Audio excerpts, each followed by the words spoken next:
All right, today we're going to go on a little quest. We're going to trace the story of how we, as humans, have tried to get a handle on the most complicated, most fascinating thing we know of, the human mind. Have you ever wondered why a random smell can just transport you back to childhood? Or why you get a song stuck in your head for like 3 days straight? These aren't just silly little quirks. For centuries, questions just like these are what have driven some of the greatest thinkers. They're the exact puzzles that the entire field of psychology was born to try and solve. So, what is psychology really? Well, when you boil it all down, it's the scientific study of two big things. First, you got behavior. That's all the outward stuff we can actually see, right? Like talking, walking, laughing. And then you've got mental processes. That's all the invisible stuff happening inside your head, your thoughts, your feelings, your memories. Psychology's whole goal is to figure out both.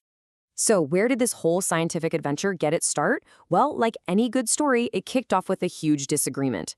Psychology's very first big showdown was about the most basic question you could ask: what are we even supposed to be studying in the first place? The starting pistol really fires in 1879. In Germany, a guy named Wilhelm Wundt opens the world's very first psychology laboratory. And this is a huge deal. It's the moment psychology officially steps out of philosophy and becomes a science.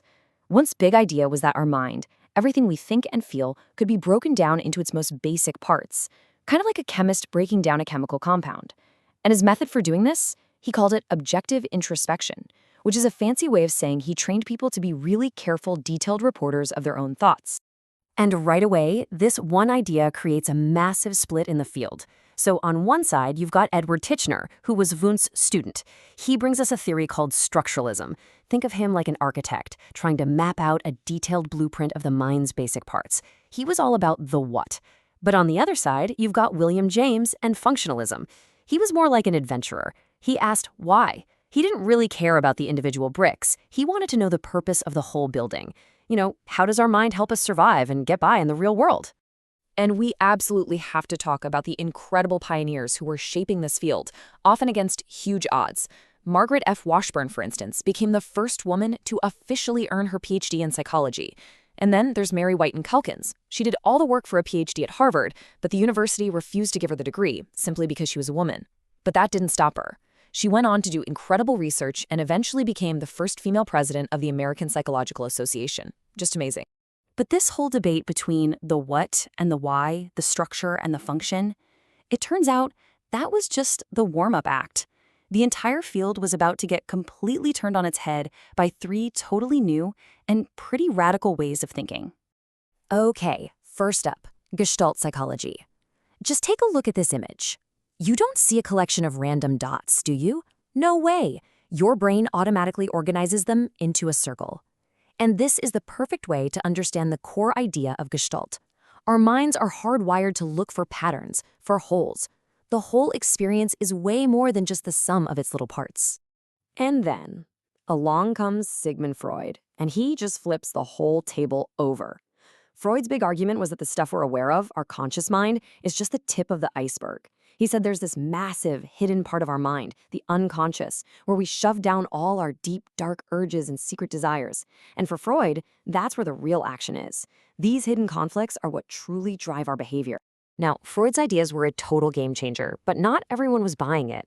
A brand new movement called behaviorism, led by a guy named John B. Watson, was a direct reaction against all this talk about a mysterious, invisible, unconscious mind. Their philosophy was super simple. If you can't see it and you can't measure it, then you can't study it scientifically. Watson argued that pretty much everything, even powerful feelings like fear, was simply learned. The most famous and honestly pretty controversial example is the Little Albert experiment, where he actually conditioned a baby to be terrified of a harmless little white rat. So you might be thinking, were all these early schools of thought just wrong? Well, not exactly. They were just incomplete. They were the essential first steps. And from all those early debates, modern psychology has grown into something much bigger, a powerful toolkit with lots of different ways to understand the mind. Hey, remember that simple two-way split between structuralism and functionalism? Well, take a look at the map of the mind now. You don't need to read all the little details. Just soak in how much bigger and more complex our quest has become. Every one of these branches is a new path, a new perspective on who we are.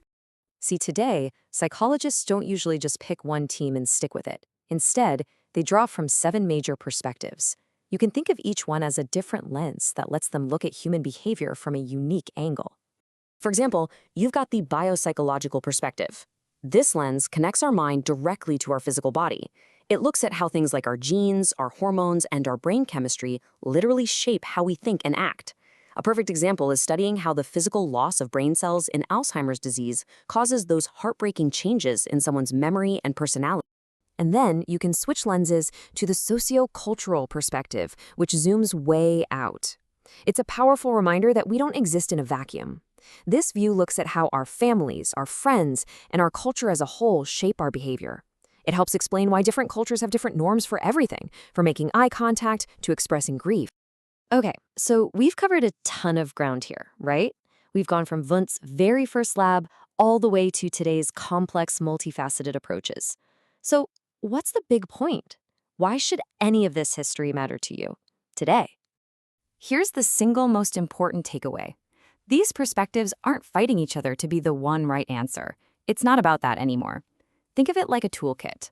A good psychologist might use the biological lens to look at the brain chemistry involved in depression, but then use the sociocultural lens to understand how that person's family or job is affecting them. By using all these tools together, we get a much deeper, richer, and more complete picture of what's going on. And that really brings us to a final question, a question for you. As you go about your day, think about your own habits, your own quirks, your own dreams. What's driving you? Is it your biology? Is it stuff you learned as a kid? Is it your unconscious mind? Or is it the culture around you? This whole quest to understand the mind is, in the end, really a quest to understand ourselves.